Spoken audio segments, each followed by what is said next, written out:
14 de outubro de 1918. As trincheiras alemãs no fronte ocidental. Um soldado sofre um ataque de gás venenoso, fica temporariamente cego e é levado a um hospital para tratamento especial. Ali, sem visão e derrotado, ele toma uma decisão fatídica: entrar para a política. O extraordinário é que a guerra transformou essa pessoa, fazendo-a acreditar que havia se destacado com a missão particular de salvar a Alemanha. Sua experiência na Primeira Guerra Mundial pode revelar como alguém que mudava constantemente de emprego se tornou o ditador mais célebre da história. Investigando documentos secretos sobre sua época como soldado e com acesso a importantes cientistas empenhados em compreender seu histórico médico, abrimos os arquivos misteriosos de Adolf Hitler.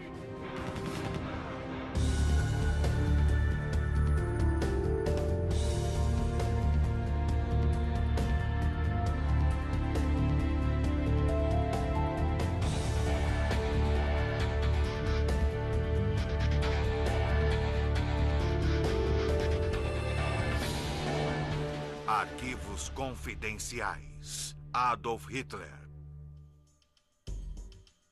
Munique, Alemanha, 1914.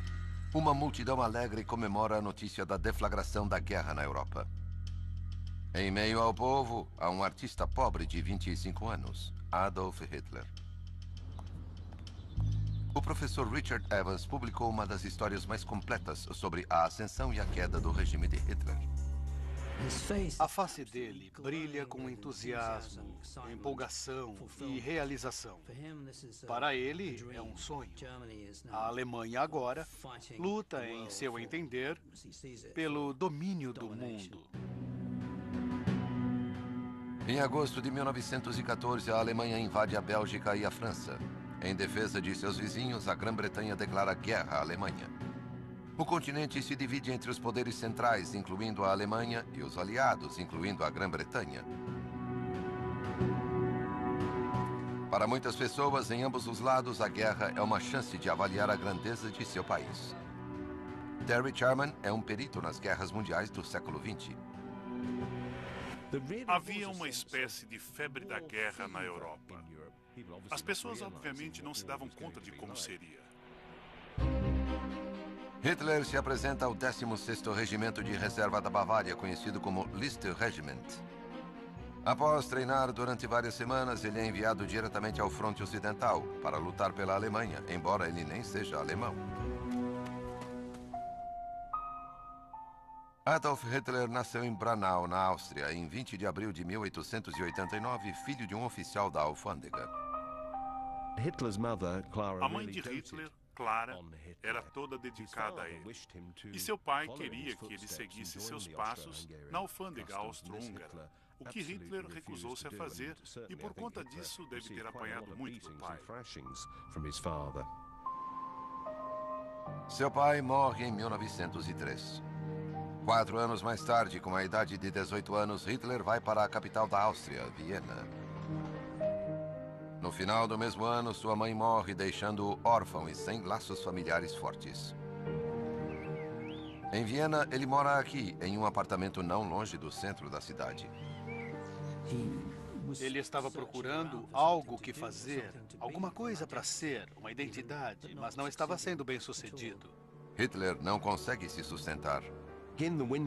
No inverno de 1909 e 1910, Hitler era um vagabundo que dormia em bancos de praça, em abrigos públicos, barbudo e maltratado.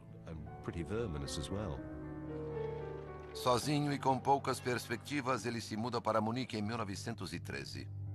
Não há sinais no jovem Hitler das qualidades de liderança mais tarde demonstradas pelo célebre ditador da Alemanha. Isto até depois da Primeira Guerra Mundial. Durante 4 anos, de 1914 a 1918, Hitler luta contra os aliados durante a guerra como soldado raso nas trincheiras. Acho que a guerra lhe deu um sentido de missão, de propósito, de fazer parte de alguma coisa.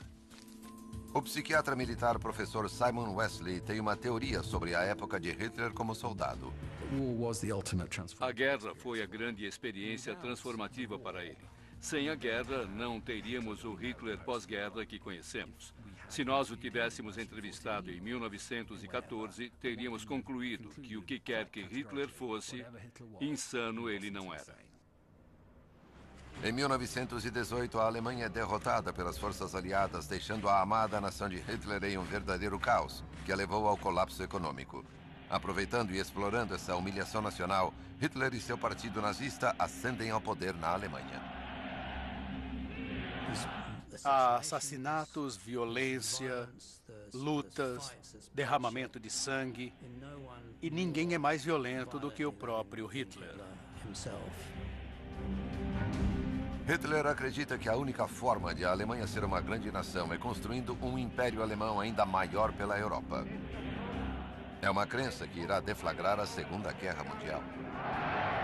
Não creio que alguém se rivalize realmente com ele no fato de ser provavelmente o homem mais diabólico que já se viu. Antes da Primeira Guerra Mundial, Hitler era um pobre coitado, sem ambições políticas, mas depois da guerra é a política que o impulsiona. O que aconteceu nesses 4 anos de guerra para tornar um antissocial solitário em um futuro líder carismático? Em 1914, o fronte ocidental é o principal campo de batalha da guerra. As tropas germânicas no lado oriental, as tropas aliadas no lado ocidental. O fronte se estende por centenas de quilômetros, do Canal da Mancha à fronteira da Suíça. Soldados de ambos os lados escavam. Eles constroem uma série de trincheiras fortificadas, de onde podem lançar ataques ao inimigo. Em outubro de 1914, uma batalha irrompe em Ypres, na Bélgica. Pete Chilens é um perito no fronte ocidental. Ele está recriando os passos de Hitler em uma das trincheiras, onde ele teve sua brutal introdução à guerra de trincheira. Foi um combate difícil, mano a mano. Ataques com baioneta, rifles abrindo fogo a curta distância, metralhadoras. O regimento sofre bastante. Hitler está presente nesse ataque. Após um mês de lutas, mais de 20 mil alemães são mortos, centenas deles no regimento de Hitler.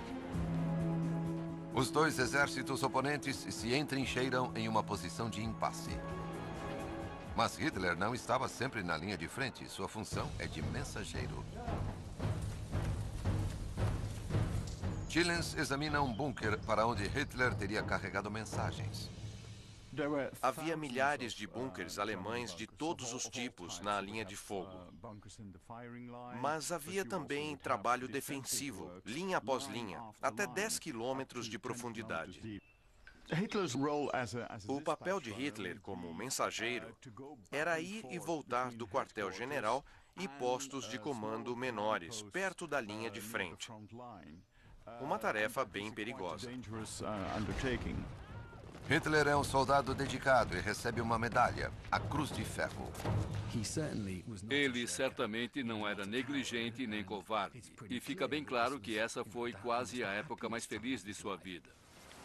O fronte ocidental se torna o lar de Hitler. Ele estava meio sem rumo no início da guerra, mas agora ele tinha encontrado sua verdadeira vocação, lutar pela Alemanha. Mas isso não significa que ele era como todos ali. Os outros soldados o consideravam um esquisitão, porque ele se sentava no canto da trincheira, desenhando, enquanto eles contavam piadas. É uma distância muito grande de sua vida antes da guerra, quando Hitler estava em Viena acalentando aspirações de se tornar um artista. No fim de sua adolescência, ele já está decidido a se tornar um artista. Ele não pensa em se tornar ativo na política e vai para Viena para tentar ser admitido na Academia de Viena. Porém, ele não passa no exame. Tenta uma segunda vez e pela segunda vez não passa. Ele fica arrasado com isso. É uma humilhação. Ele pensou que passaria com louvor, e não foi assim. Este é o registro de uma das rejeições de Hitler da Academia de Viena. O fracasso alimenta sua própria sensação de ser um estranho. Durante a guerra, a alienação de Hitler pode ter sido reforçada, depois que ele sobrevive a vários ataques mortais. Certa vez, a posição da qual ele acabou de sair é explodida. E todos os outros morrem ou saem feridos. Sabemos que soldados são supersticiosos e que os que sobrevivem a esse tipo de experiência sempre pensam que se tornaram especiais. Mas em 1916, sua sorte acaba. Hitler luta no Somme. Os bombardeios começam no dia 24 de junho. O ataque britânico aos alemães é ferrenho. Imaginem as balas incessantes, o ruído que elas fazem, as explosões. Uma semana inteira, sem parar. Hitler estava entregando uma mensagem quando foi vítima de um ataque.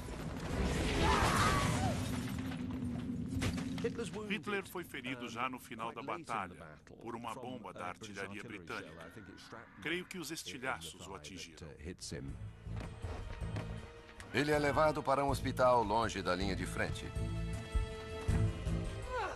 O importante sobre esse período é que Hitler afirmou que durante esses dias, suas opiniões sobre os judeus se intensificaram.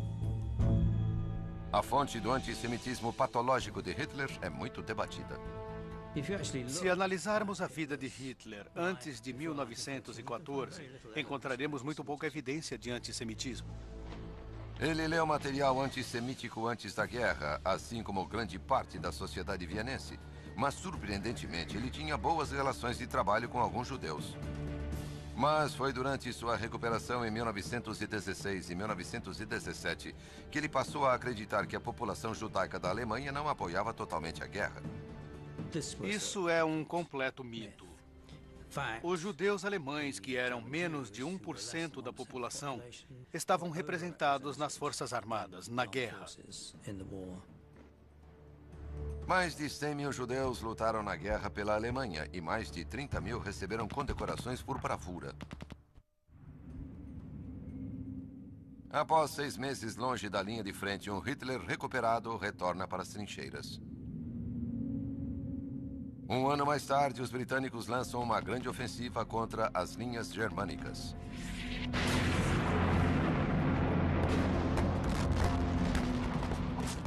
14 de outubro de 1918. Hitler enfrenta outro momento decisivo em sua vida. Um ataque a gás.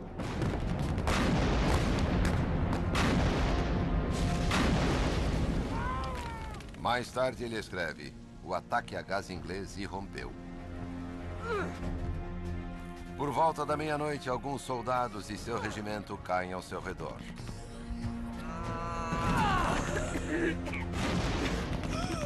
Hitler escreve: poucas horas depois, meus olhos pareciam carvões incandescentes e tudo era escuridão à minha volta. Ele foi cegado.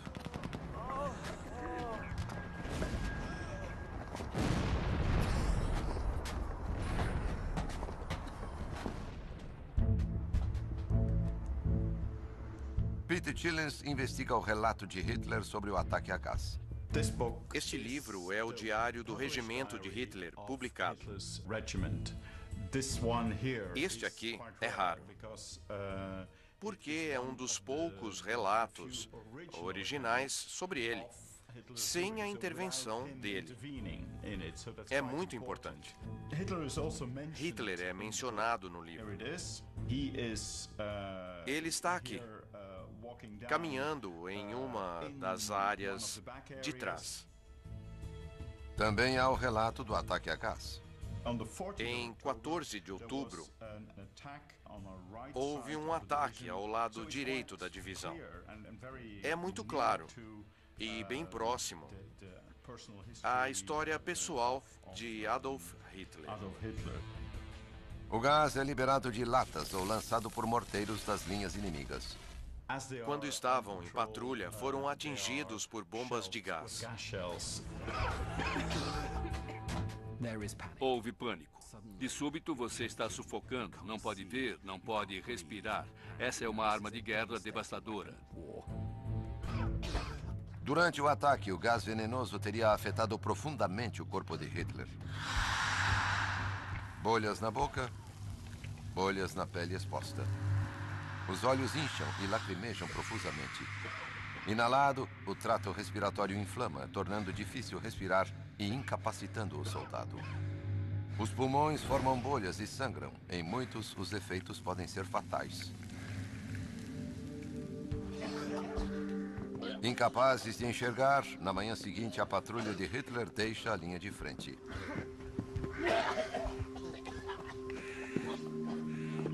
Ele passa um breve período aqui, em um hospital temporário atrás das linhas alemãs. É avaliado e enviado para outro hospital a centenas de quilômetros do fronte. Os formulários de admissão apresentam o nome Adolf Hitler e os sintomas rabiscados como envenenamento por gás. Mas a primeira pista para a suspeita da doença real de Hitler pode ser encontrada no hospital para o qual ele foi levado. Pasewalk. É possível que ele tenha sido mandado para lá porque havia uma unidade psiquiátrica, e isso é bem curioso. Pasewalk tinha seu quinhão de feridos, mas havia também homens sofrendo de distúrbios mentais. O Dr. David Lewis é psicólogo cognitivo. Ele estudou a história médica de Hitler durante a guerra. À medida que a guerra progredia, mais e mais soldados eram admitidos nos hospitais, essencialmente com problemas psicológicos. O distúrbio mais comum é conhecido como shell shock. Suas mentes cederam à pressão da guerra. Eles não foram baleados, não sofreram um ataque de granadas nem de bombas. Hoje chamaríamos talvez de fadiga de combate ou distúrbio de estresse agudo. Ao contrário de outros pacientes, Hitler não é considerado como vítima de shell shock. Mas há outro diagnóstico possível relacionado ao gás. Uma forma de histeria por gás é o termo usado para descrever pessoas cujos sintomas são puramente de ansiedade. Como alguém com aspirações de se tornar um artista, Hitler deve ter temido perder a visão mais do que a maioria. Seu histórico médico há muito se perdeu, mas há detalhes intrigantes que constam dos arquivos. Em 1943, uma agência americana de inteligência conduziu uma entrevista com um médico que dava consultas no hospital Pasewalk. O relatório registra que Hitler foi diagnosticado com cegueira provocada pela histeria. Os médicos acreditam que a cegueira histérica é um distúrbio psicológico provocado por um evento traumático. Neste caso, um ataque com gás. Até certo ponto eles podem enxergar, mas não acreditam que podem. A cegueira histérica ainda ocorre. Não é muito comum, mas ainda é reconhecida. Mesmo hoje, com as modernas técnicas científicas para estudo do cérebro, este problema continua muito misterioso. Para os médicos, psiquiatras e psicólogos em todos os frontes durante a guerra, foi um mistério intrigante, absoluto. Hitler foi um dos milhares de casos de histeria registrados durante a guerra. Sabemos pelo estudo de imagens do cérebro que há certas áreas que parecem estar envolvidas. Em um cérebro normal, o input dos olhos é mandado para o tálamo, uma região do cérebro que se acredita influenciar o comportamento, bem como a visão. A informação, então, é transmitida para o córtex estriado no lobo occipital, a área visual primária no cérebro. Mas com a cegueira histérica, uma proposta possível é a de que o córtex visual pode não estar funcionando normalmente e o tálamo poderia estar sobrecarregado. O resultado final é que, embora possa não haver danos físicos ao cérebro, o sistema de processamento da visão não esteja funcionando totalmente. Alguns pontos do cérebro estão tentando suprir a função da visão. Isto pode acontecer devido às reações emocionais do cérebro projetadas para proteger o indivíduo. De acordo com o relatório da inteligência americana, o médico que diagnosticou Hitler foi o Dr. Edmund Forster. Forster era um psiquiatra militar de 40 anos e uma de suas técnicas conhecidas é psicológica. Ele diz que eles devem ser tratados como crianças choronas. Precisam ser provocadas, ouvir reprimendas e gritos. Precisam ser punidas. Após semanas no hospital, Hitler pode ter recuperado parte da visão. Mas em novembro de 1918, ele recebe a notícia de que a Alemanha se rendeu aos aliados. A guerra acabara e Hitler fica arrasado. De acordo com o próprio relatório de Hitler em seu Mein Kampf, Minha Luta, toda a labuta, todo o sofrimento e os esforços foram demais para ele. Ele tem então um colapso. O choque da derrota fez com que Hitler voltasse à total cegueira. Lewis acredita que Forster tenha notado o seu patriotismo apaixonado. Ele deve ter se dado conta de que podia usar isso para persuadir Hitler de que ele poderia enxergar, levando-o a acreditar que seu destino era especial. Hitler mais tarde escreve que a voz de sua consciência bradou para ele.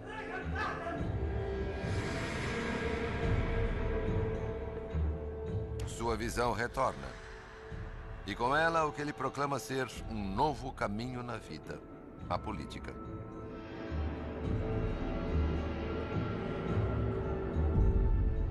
Durante a guerra, Hitler não demonstrou qualidades de liderança e jamais passou de soldado de primeira classe. Mas no final da guerra, seu pensamento mudou.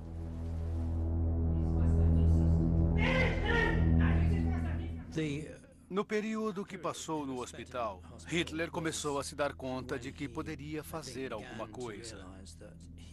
Foi quando ele se tornou politicamente ativo. Creio que no fundo da sua mente havia a crença de que, de alguma forma, o destino o destacara.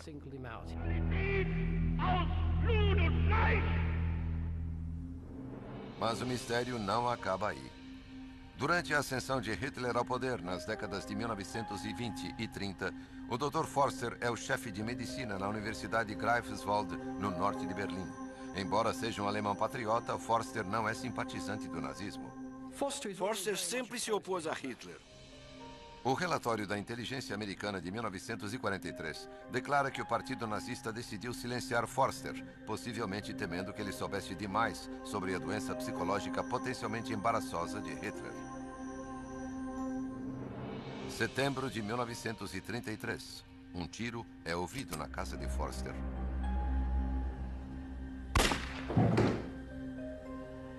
O médico é encontrado morto no banheiro de sua casa com um revólver a seu lado. A causa da morte é tida como suicídio. Não houve inquérito, nem um exame post-mortem. Lewis acredita em uma teoria alternativa.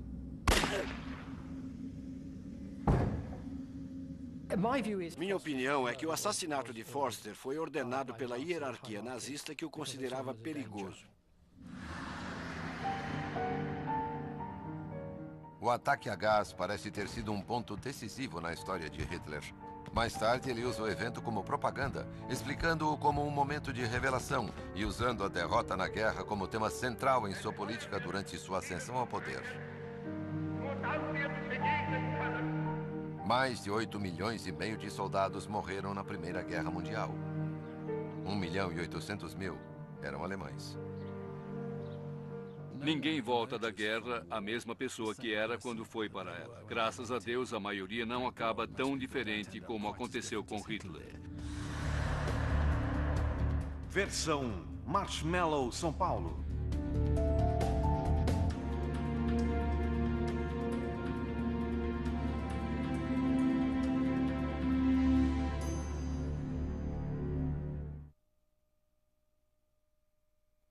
Constantemente de emprego, se tornou o ditador mais célebre da história. Investigando documentos secretos sobre sua época como soldado e com acesso a importantes cientistas empenhados em compreender seu histórico médico, abrimos os arquivos misteriosos de Adolf Hitler.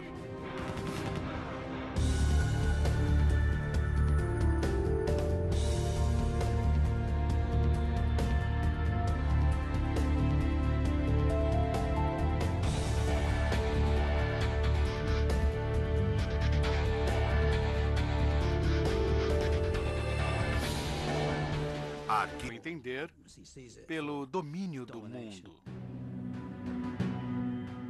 Em agosto de 1914, a Alemanha invade a Bélgica e a França. Em defesa de seus vizinhos, a Grã-Bretanha declara guerra à Alemanha. O continente se divide entre os poderes centrais, incluindo a Alemanha, e os aliados, incluindo a Grã-Bretanha. Para muitas pessoas, em ambos os lados, a guerra é uma chance de avaliar a grandeza de seu país. Terry Sherman é um perito nas guerras mundiais do século XX. Havia uma espécie de febre da guerra na Europa. As pessoas, obviamente,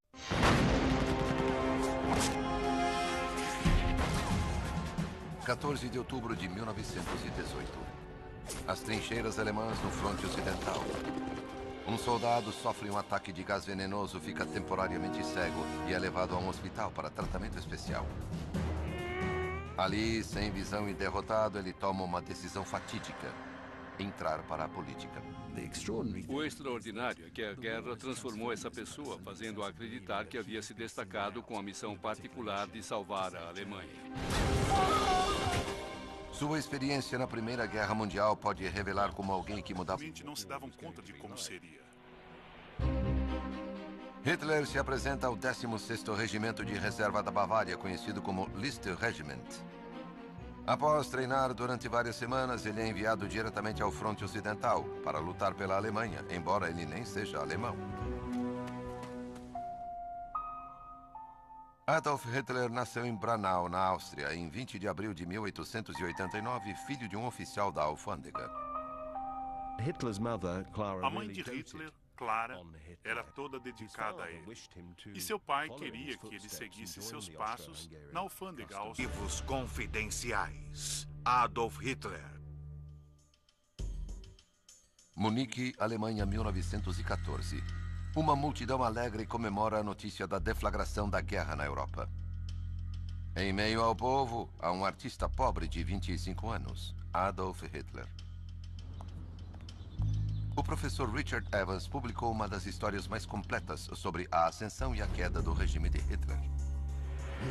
A face dele brilha com entusiasmo, empolgação e realização. Para ele, é um sonho.